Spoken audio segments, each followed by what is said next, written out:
तक ऊंचाई, कभी ना जिसने हिम्मत हारी, सांसें दी जिसने हमें आजादी की। भारतवर्ष है जिसका आभारी, भारतवर्ष है जिसका आभारी।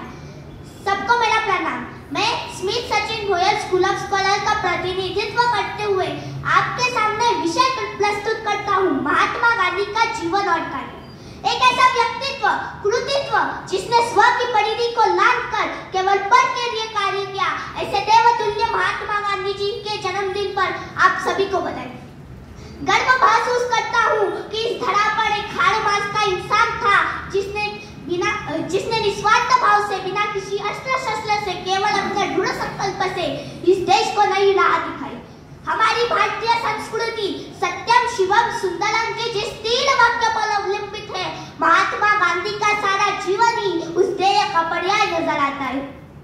बात चाहे पूरे भारत की जाए या संविधान के नीति निर्देशक तत्वों को टटोला जाए, महात्मा गांधी के मूल्य का प्रभाव प्रत्येक तत्व पर प्रत्यक्ष या अप्रत्यक्ष रूप से दिखाई देता है।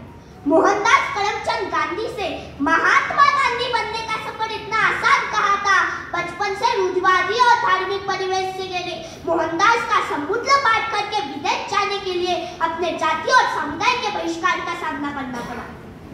विदेशी धरती पर उपेक्षा के बावजूद सत्याग्रह से वंचितों को न्याय दिलाना, बिना हिंसा के एक साम्राज्य उखाड़ फेंकना, बिना तीर का उठाए हमारे हाथ में आजाद भारत सौंपना और आज के परिवेश में हमारा मार्गदर्शक बनना। क्योंकि महात्मा गांधी के विचार किसी अवसर विशेष के लिए नहीं है, बल्कि सार्वभौमिक है।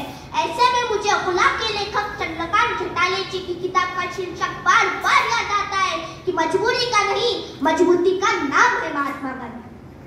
क्योंकि असत्य का साथ देने के लिए, झूठ का पक्ष लेने के लिए, हिंसा के लिए मजबूती की नहीं, मजबूरी की जरूरत पड़ती है। मजबूती की जरूरत तब पड़ती है जब हम सत्य के साथ खड़े रहते हैं, हिंसा के साथ खड़े रहते हैं और सार्वजनिक उस विचार के साथ खड़े रहते हैं जहाँ सब बराबर है। बापू कहा करते थे, मेरे बात पर चलकर तो देखो, तुम हिंसा की जरूरत ही नहीं पड़ेगी। आज वर्तमान भारत में महात्मा गांधी के नाम पर लगभग 53 मुख्य मार्ग हैं। उनमें से एक अकोला में भी है, लेकिन विडंबना देखिए, हम महात्मा गांधी मार्ग पर तो चलते हैं, लेकिन महात्मा गांधी के मार्ग पर चलना पूर्ण रूप से हम आज भी नहीं सीख पाए। इसलिए मेरे पिताजी कहते हैं, हमने गांधी जी को कभी समझा ही नहीं, हमने गांधी जी को कभी समझा ही नहीं। उनके फोटो से उनके विचारों तक हमारे कदम कभी बढ़े ही नहीं, हमारे कदम कभी बढ़े ही नहीं।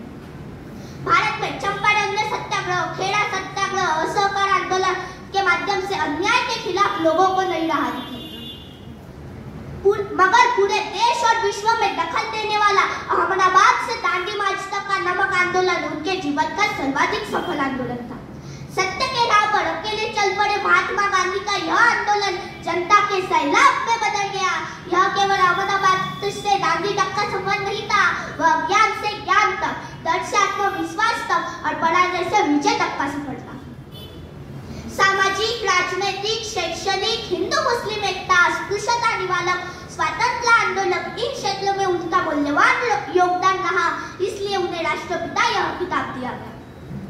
सत्य, अहिंसा और सत्याग्रह के माध्यम से मनोज जरांगे पाटिल का मराठा आंदोलन के सामने सरकार का झुकना। अब आप ही बताइए, क्या ये महात्मा गांधी के विचार जीवित होने का प्रमाण नहीं है?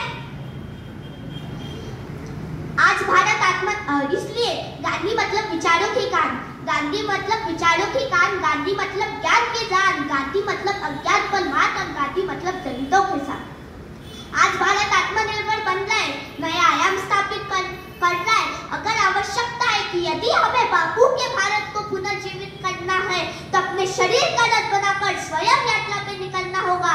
एक ऐसा रथ जिसमें धैर्य और शौर्य के मजबूत पहिए हो, सदाचार और सत्याग्रह उस पर लहराती ध्वजा पताकाएं हो, संयम, आत्मबल और विवेक उस रथ के घोड़े हो, जो दया, श्रम और शब्दों के दौर से बंधे हो, प्रार्थना उसकी सारथी हो, त्याग उसकी धार हो, लोकहितकारी विज्ञानी उसका धनुष्य, अल्प विचारी बुद्धि, प्रचंड शक्ति हो और निर्मल मन ही वह तर्कस हो जिसमें बहुरंगी विचारों के बाद भरे हो।